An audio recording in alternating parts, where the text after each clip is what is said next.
জানেন কি, কৃষ্ণ একদিন ব্রহ্মাকে জিজ্ঞেস করেছিলেন কোন ব্রহ্মা, আর তাতেই ভেঙে গিয়েছিল ব্রহ্মার অহংকার।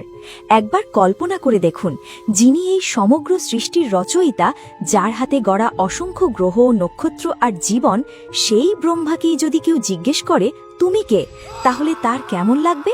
দ্বারকায় ঠিক এমনই এক ঘটনা ঘটেছিল, যা সনাতন ধর্মের এক গভীর রহস্যকে উন্মোচিত করেছিল। আজকের ভাষায় যাকে আমরা বলি মাল্টিভার্স। একবার নিজের পদ ও ক্ষমতা নিয়ে ব্রহ্মার মনে সামান্য অহংকার জন্মালো। তিনি ভাবলেন, এই সৃষ্টির রচয়িতা তো আমিই।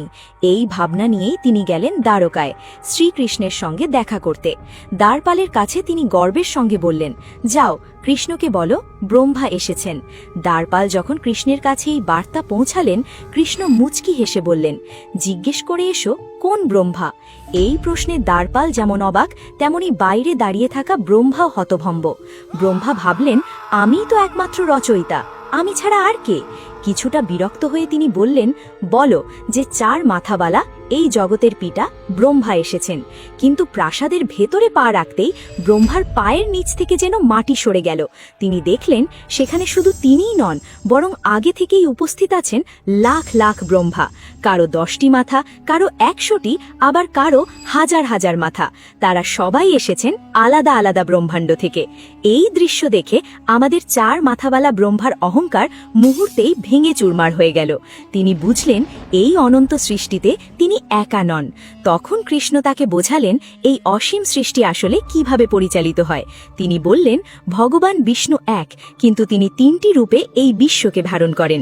এক, মহাবিষ্ণু, তিনি অনন্ত সাগরে শায়িত। যখন তিনি নিঃশ্বাস ছাড়েন, তখন বিগ ব্যাংয়ের মতো এক মহাবিস্ফোরণ ঘটে। তার দেহ থেকে বেরিয়ে আসে কোটি কোটি বুদ্বুদ।